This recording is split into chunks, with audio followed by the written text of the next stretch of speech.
Kiếp trước tôi và em trai đã cứu một ông lão. Ông ấy lấy ra 2 lá bùa đặc biệt cho chúng tôi chọn. Em trai nhanh tay chọn thần tài nhập thể, lá bùa còn lại là thần thi cử nhập thể. Em trai dựa vào thần tài nhập thể, trong vòng 1 năm đã trúng không ít giải thưởng lớn nhỏ. Còn tôi dựa vào thần thi cử nhập thể, đã đậu thủ khoa tỉnh trong kỳ thi đại học, được nhận vào trường đại học Thanh Hóa. 1 năm sau, lá bùa hết hạn, em trai mất hết tài sản, không biết quản lý tài chính và cuộc sống quá xa đọa, khiến nó nhanh chóng nghèo khó. Tôi biết thần thi cử nhập thể có thời hạn, nên luôn nỗ lực học tập, cuối cùng giành được giải thưởng khoa học công nghệ quốc gia, cùng thiên tài kinh doanh xây dựng nên tập đoàn Thần Thoại. Tài sản hơn 100 tỷ, trở thành người giàu nhất. Em trai lòng không can tâm, trong một buổi họp mặt gia đình đã hại chết tôi. Sau mấy chục năm, tôi đã trọng sinh về ngày chọn lá bùa. Ngày hôm đó khi tôi định chọn thần thi cử, thì thấy em trai nhanh chóng giật lấy lá bùa thần thi cử. Tôi liền biết nó cũng đã trọng sinh. Anh trai, đời này đến lượt em làm thủ khoa đại học, vào Thanh Hoa Bắc Kinh, trở thành nhà khoa học được người đời kính trọng. Sau đó cưới Liễu Như Yên, sáng lập Thần Thoại Phương Đông, thành người giàu nhất. Anh cứ chờ hưởng thụ 1 năm nghèo túng đi nhé. Tôi nhận lấy lá bùa thần tài nhập thể từ tay ông lão, mỉm cười nói với em trai, vậy thì anh trai chúc em tiền đồ như gấm. Sau khi nhận được thần tài nhập thể, tôi nhìn 50.000 tiền tiêu vặt ít ỏi trong cặp sách, đến tiện sổ số cao, bỏ 20.000 mua 10 tờ, không trúng giải lớn, nhưng cũng cào ra được 50.000 tệ. Đổi thưởng ngay tại chỗ, cầm 50.000 tệ này tôi đến các tiệm vé số khác nhau, bỏ ra 10.000 mua hơn 10 tờ vé số phúc lợi các loại. Chờ ngày mở thưởng, ngày hôm sau tỉnh dậy tôi mở điện tra kết quả xổ số dò kỹ một lượt. Tổng cộng chỉ trúng 1,5 triệu. Vẫn chưa đủ với tôi lập tức đến trung tâm xổ số để đổi thưởng. Sau khi trừ 20% thế, chỉ còn lại 1,2 triệu tệ. Tôi không giống thằng em trai não cỏ đó. Nó không biết cách dùng tiền để ra tiền, nên khi lá bùa hết hạn, nó không thể giữ được tài sản của mình, trở nên nghèo túng. Sau đó tôi lập tức về nhà mở máy tính, tìm một mã cổ phiếu mà kiếp trước được coi là huyền thoại trên thị trường chứng khoán. Bây giờ chính là lúc cổ phiếu khởi nghiệp này mới được phát hành và giá cổ phiếu đang ở mức thấp nhất. Theo trí nhớ của tôi, chỉ 1 tuần nữa thôi, cổ phiếu này sẽ trôi dậy như một con rồng phương Đông. Từ 1 tệ một cổ phiếu hiện tại sẽ tăng lên hơn 300 tệ một cổ phiếu trong nửa năm. Ngay sau đó, tôi đã đầu tư toàn bộ 1,2 triệu tệ vào cổ phiếu, chờ đợi nó mang lại lợi nhuận gấp 300 lần. Về phần em trai, có thần thi cử nhập thể, dù lười biếng không học, cũng không ảnh hưởng đến việc nó thi tốt. Hơn nữa lần nào cũng cao hơn tôi 1 điểm, chiếm vị trí số 1 toàn trường. Nó bỗng chốc từ học sinh yếu kém trở thành thiên tài, được thầy cô và bạn bè tung hô. Em trai kiêu ngạo đến mức mũi sắp hét lên trời. Mỗi lần thấy tôi cắm cúi học, nó đều châm chọc. Anh ơi, anh có cố gắng thế nào cũng không bằng em đâu. Em khuyên anh đừng học nữa. Dùng thần tài nhập thể của anh, mua vé số trúng thưởng khắp nơi đi, ăn ngon mặc đẹp 1 năm, rồi chờ ngày nghèo túng đi nhé. Tôi không để ý đến nó. Cổ phiếu của tôi đã tăng 100 lần. Số tiền trong tài khoản đã hơn 100 triệu. Ngày tháng trôi qua, kỳ thi đại học cũng ngày càng đến gần. Khi cổ phiếu công nghệ Phương Đông tăng lên 300 tệ một cổ phiếu, tôi nhanh chóng bán hết. Số tiền trong tài khoản tích lũy được hơn 400 triệu. Còn em trai, nhờ vẻ ngoài đẹp trai cuốn hút, cộng thêm hình tượng thiên tài, đã nhanh chóng nổi tiếng trên mạng. Nó mở tài khoản mạng xã hội, nhận quảng cáo cho đủ loại sản phẩm, cũng tích lũy được khoảng 2 triệu tệ.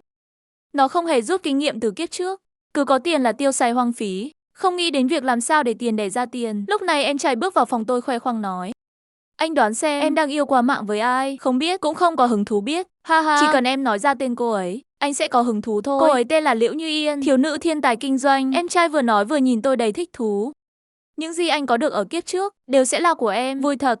Tôi giả vờ không hiểu lời nó nói, thản nhiên đáp, anh không biết em đang nói gì. Kiếp trước kiếp này, anh không có ký ức về kiếp trước. Chắc là đã uống canh mạnh bà rồi. Hả? Anh không trọng sinh sao? Em trai nghi ngờ nhìn tôi hỏi. Trọng sinh? Em đọc tiểu thuyết nhiều quá rồi à? Đầu óc có vấn đề rồi. Tôi cố ý cau mày đưa tay sờ trán nó. Em trai gạt tay tôi ra vỗ vai tôi. Có chút mất hứng. Nói vậy thì chán thật. Em còn định để anh trơ mắt ra. Nhìn em cướp hết mọi thứ của anh ở kiếp trước, kể cả Liễu Như Yên. Nhưng cũng không sao. Dù sao thì kiếp này anh cũng không thể nào hơn em được. Thanh Hoa Bắc Kinh là của em, Liễu Như Yên là của em, tổng tài 100 tỷ cũng là của em. Còn anh, với tư cách là anh trai, em vẫn tốt bụng khuyên anh đi mua thêm vài tờ vé số, trúng một ít giải, để dành chút tiền để sau này không đến nỗi nghèo túng. Trắng tay. Cảm ơn. Thái độ thơ của tôi khiến nó tự thấy mất mặt. Nó đóng sầm cửa rồi bỏ đi. Đúng lúc lắm. Liễu Như Yên không phải người tốt gì. Kiếp trước, bề ngoài chúng tôi là cặp đôi thiên tài, khiến người ngưỡng mộ, nhưng sau lưng chỉ có tôi biết cô ta bẩn thỉu đến mức nào. Em trai tốt của tôi ơi, tất cả những thứ này đều giao cho em cả đấy. Thời gian trôi nhanh, cuối cùng cũng đến kỳ thi đại học. Tôi thi rất thoải mái, dù không thể như kiếp trước đạt được thủ khoa tỉnh, nhưng cũng có thể nằm trong top 10. Em trai cũng đầy tự tin bước ra khỏi phòng thi, lập tức bị các phóng viên vây quanh bên ngoài. Phỏng vấn, bạn học Trang Tôn Tử, bạn có tự tin với kỳ thi đại học lần này không? Em trai tự tin trả lời, nếu không có gì bất ngờ, tôi sẽ là thủ khoa tỉnh.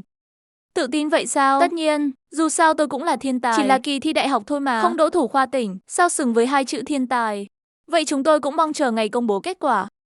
Mong chờ thành phố chúng ta có một thủ khoa. Nghe nói bạn Trang còn có một người anh sinh đôi. Không biết thành tích của anh ấy thế nào, có thể sánh ngang với bạn không? Như thể phóng viên vừa hỏi câu nực cười nhất trên đời. Em trai cười khinh bỉ. Anh trai tôi à, tuy anh ấy và tôi là sinh đôi, nhưng hai chúng tôi dù là ngoại hình hay ít, Điều rất khác nhau. Anh ấy chỉ là một con mọt sách thôi. Cứ thế bài báo được đăng lên mạng, lượng người hâm mộ của em trai lại tăng vọt. Nó cũng đi marketing khắp nơi, tự list tờ gym kiếm tiền từ lượt xem, lại kiếm thêm được mấy triệu, trở thành một tiểu phú hào được mọi người ngưỡng mộ. Nó khoe khoang số tiền kiếm được trước mặt tôi, chế nhạo tôi, có thần tài nhập thể cũng vô dụng, vẫn nghèo kiết xác. Tôi tất nhiên sẽ không nói cho nó biết. Số vốn tôi đầu tư vào chứng khoán đã tăng gấp đôi, lên 1,2 tỷ, đến 3 tỷ sẽ là lúc tôi ra tay. Đến lúc đó dù có 10 Liễu Như Yên, tôi cũng không cần sợ cô ta. Rất nhanh kết quả thi đại học được mong chờ đã có. Đúng như dự đoán, không hơn không kém, điểm của em trai vẫn cao hơn tôi 1 điểm. Em sẽ học ở Thanh Hóa Bắc Đại, hy vọng anh có chút tự giác. Đừng học cùng trường với em, kéo ánh hào quang của em chiếm mất. Tôi cười đáp. Yên tâm, anh không có hứng thú với Thanh Hoa. Anh đăng ký vào Đại học Quốc phòng. Em trai vẫn không trừng mắt nhìn tôi nói. Tốt nhất là như vậy, lúc anh đăng ký nguyện vọng, phải làm trước mặt em. Kéo anh lại lật lọng. Tôi thì sao cũng được, đăng ký vào Đại học Quốc phòng ngay trước mặt nó, chọn ngành công nghệ năng lượng hạt nhân chuyên sâu. Thế nhưng, vài ngày sau, tôi không nhận được giấy báo trúng tuyển của Đại học Quốc phòng, thay vào đó là một trường cao đẳng nghề rất tệ. Lòng tôi trùng xuống, lao ra khỏi phòng, túm lấy thằng em đang hớn hở trở về. Trang Tôn Tử, mày dám đổi nguyện vọng của tao?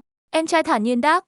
Là em đổi đấy thì sao nào, em chỉ có một người anh trai như anh, không muốn giao anh cho nhà nước đâu, cũng không muốn chỉ có một mình em gánh vác trách nhiệm nuôi dưỡng cha mẹ. Hơn nữa, anh cũng chỉ xứng học cao đẳng thôi. Tôi tức giận, tát nó một cái thật mạnh. Vậy để tao chống mắt lên xem, mày xứng đáng đến đâu. Tôi tất nhiên không thể để mặc bản thân, không thể vào Đại học Quốc phòng mà mình hằng áo ước. Chỉ có vào Đại học Quốc phòng, tôi mới có thể thực sự thoát khỏi Liễu Như Yên. Kiếp trước tôi và hiệu trưởng Đại học Quốc phòng từng có duyên gặp gỡ và có thông tin liên lạc của ông ấy. Tôi gọi điện cho hiệu trưởng, trình bày tình hình của mình. Hiệu trưởng bảo tôi đến thủ đô phỏng vấn. Tôi lập tức đặt vé máy bay và lên đường. Đến thủ đô gặp hiệu trưởng. Sau khi nói chuyện với tôi, ông lập tức quyết định đặt cách tuyển tôi và hứa sẽ giao cho tôi một nghiên cứu năng lượng hạt nhân, miễn là tôi có thể tự chi trả kinh phí nghiên cứu. Tài sản chứng khoán của tôi đã có 3 tỷ kinh phí. Nghiên cứu không thành vấn đề. Thứ tôi cần là một nền tảng và đội ngũ nhân tài. Sao anh có thể được Đại học Quốc phòng nhận được? Thấy tôi chuẩn bị đến Đại học Quốc phòng nhập học, em trai khó hiểu hỏi. Bằng thực lực, tôi kéo vali quay lại nhắc nó một câu. Lá bùa của chúng ta sắp hết hạn rồi. Thanh Hoa Bắc Kinh sẽ có một bài kiểm tra năng lực đầu vào. Đến lúc đó em đừng có lộ nguyên hình đấy nhé. Trên mặt em trai thoáng chút hoảng hốt, nhưng nhanh chóng bình tĩnh lại. Thơ nói, đã được nhận rồi. Em không tin họ còn có thể đuổi em. Em là người nổi tiếng, có 10 triệu người theo dõi đó. Thanh Hoa Bắc Kinh không thể không nể mặt em được. Vậy chúc em may mắn. Tôi kéo vali thẳng tiến đến ước mơ của mình, góp một viên gạch cho sự nghiệp xây dựng quốc phòng của đất nước. Tôi vừa xuống máy bay, chuông điện thoại vang lên. Thấy là số lạ. Tôi tưởng là từ Đại học Quốc phòng, nên đã bắt máy. Trong điện thoại vang lên giọng nói lạnh lùng của Liễu Như Yên. Trang Bất Phàm, tôi cho cậu thời hạn nộp đơn thôi học ở Đại học Quốc phòng, nếu không tôi sẽ khiến em trai cậu sống không bằng chết. Kiếp trước Liễu Như Yên cũng dùng mạng sống của em trai để uy hiếp tôi. Lúc đó tôi coi trọng tình thân, để nó nắm được điểm yếu của mình. Kết quả là nó ghen tị với tôi rồi giết tôi. Kiếp này nó cũng luôn muốn dìm tôi xuống, thậm chí còn sửa cả nguyện vọng của tôi. Chút tình máu mủ duy nhất của tôi dành cho nó cũng đã bị tiêu hao hết. Tôi sẽ không quan tâm đến sống chết của nó huống hồ còn dính liều đến Liễu Như Yên. Tôi lời nói thêm một lời nào với Liễu Như Yên, trực tiếp cúp máy, chặn số tắt nguồn rồi đến trường báo. Hiệu trưởng gọi tôi đến văn phòng, đưa cho tôi một chồng đơn tố cáo. Tất cả những lá thư này đều là tố cáo cậu, nói cậu phẩm chất kém, gian lận trong thi cử. Cậu thấy sao? Tôi biết, nhưng lá thư này chắc chắn là trò của Liễu Như Yên. Cô ta biết chỉ cần tôi vào Đại học Quốc phòng, trở thành nhân viên nghiên cứu được nhà nước bảo vệ, thì cô ta sẽ không còn cơ hội tiếp cận tôi, kiểm soát và bóc lột tôi nữa. Tôi không mở ra xem mà bình thản nhìn hiệu trưởng. Thưa hiệu trưởng, cháu không thẹn với lòng. Nếu mà nghi ngờ, có thể cho cháu một thời gian thử thách. Cậu là người tôi đặt cách tuyển vào. Tôi tin cậu, hy vọng cậu có thể cống hiến cho sự nghiệp quốc phòng của chúng ta. Chúng ta thực sự rất cần nhân tài như cậu. Nói xong hiệu trưởng vẫy tay ra ngoài. Này, tôi giới thiệu cho cậu một người. Tôi quay đầu nhìn ra cửa, thấy gương mặt xinh đẹp mà tôi đã mơ tưởng 2 kiếp. Thẩm Hiệu Sở, đây là cô bé ngốc nhà tôi. Con bé muốn tham gia đội của cậu. Cậu xem có được không? Được ạ. Tôi không cần suy nghĩ, kích động gật đầu. Tôi kiên quyết vào Đại học Quốc phòng. Ngoài việc muốn cống hiến cho sự nghiệp quốc phòng của đất nước, còn là vì Thẩm Hiệu Sở. Tôi muốn cùng cô ấy làm việc, cùng cô ấy sống. Cảm ơn sư đệ Trang, sau này mong được chỉ giáo nhiều hơn. Thẩm Hiệu Sở đưa tay ra trước mặt tôi có chút căng thẳng đưa tay nắm lấy tay cô ấy. Khi tôi vừa định rút tay về, cô ấy đột nhiên nắm chặt, ánh mắt nhìn tôi, vừa kinh ngạc vừa kích động nói, Trang Bất Phàm, tôi đã đợi cậu rất lâu rồi. Tôi ngạc nhiên nhìn cô ấy. Cậu biết tôi sao? Tôi biết cậu từ rất lâu rồi. Lâu như thể đã qua một kiếp. Thẩm Hiệu Sở nhìn tôi đăm đăm, ánh mắt ấy khiến tôi lập tức hiểu ra, cô ấy cũng đã trọng sinh. Tôi vẫn luôn nghĩ tình cảm của mình với cô ấy chỉ là đơn phương, không ngờ cô ấy cũng đang đợi tôi. Vành mắt tôi hơi đỏ lên, ngẩng đầu hỏi, vậy tôi có thể ôm cậu không? Thẩm Hữu Sở giang tay ôm tôi vào lòng, ôm thật chặt. Tôi có cảm giác như đang ở trong mơ và không muốn tỉnh lại. Tôi và Thẩm Hiệu Sở thành lập một đội nghiên cứu khoa học. 2 người trọng sinh chúng tôi dựa vào ký ức từ kiếp trước đã chiêu mộ trước những nhân tài trẻ tuổi mà sau này sẽ có thành tựu. Kinh phí nghiên cứu do tôi tự do chi trả. Mỗi dự án của đội chúng tôi đều được triển khai rất tốt, đạt được từng thành của nghiên cứu dẫn đầu thế giới, tăng cường đáng kể sức mạnh quốc phòng của đất nước, khiến các nước phương Tây do nước Anh đứng đầu phải e dè. Nghe nói quân đội nước Anh đã treo thưởng giá cao để ám sát tôi. Chỉ là không ai trong số họ tìm được, cũng không biết bộ mặt thật của tôi. Kể từ lúc bước vào ngành nghiên cứu quốc phòng, tôi không còn là chàng bất phàm nữa, mà là mật danh 007. Tôi và Thẩm Hiệu Sở, dù là về tinh thần hay nghiên cứu khoa học, đều vô cùng an ý, được làm việc mình yêu thích cùng người mình yêu. Còn cơn ác mộng mà Liễu Như Yên mang lại cho tôi đã hoàn toàn kết thúc. Tôi không còn là người mà cô ta có dính líu đến nữa, nhân vật được quốc gia bảo vệ. Còn về em trai và cô ta bây giờ sống thế nào, tôi không hề quan tâm, nhưng tôi cũng không phải chỉ biết cắm đầu vào nghiên cứu, không quan tâm đến thế sự. Thỉnh thoảng lên mạng, tôi vẫn thấy tin tức về hai người họ. Kiếp này không có tôi, Liễu Như Yên không trở thành một bà trùm kinh doanh thực thụ. Cô ta vẫn mở công ty thần thoại, nhưng chỉ nửa năm đã phá sản, còn bị kết án 15 năm tù vì huy động vốn trái phép. Còn thằng em trai Trang Tôn Tử của tôi, vì lá bùa thần thi đã hết hiệu lực, đã gian lận trong kỳ thi đầu vào của Thanh Hoa Bắc Kinh và bị đuổi học. Lúc livestream, ngay cả bài toán tiểu học đơn giản nhất cũng không biết làm, cũng không đọc nổi một đoạn văn tiếng Anh cấp 2. Thậm chí không biết gia tốc là gì, trọng lực là gì, những thuật ngữ vật lý cơ bản nhất.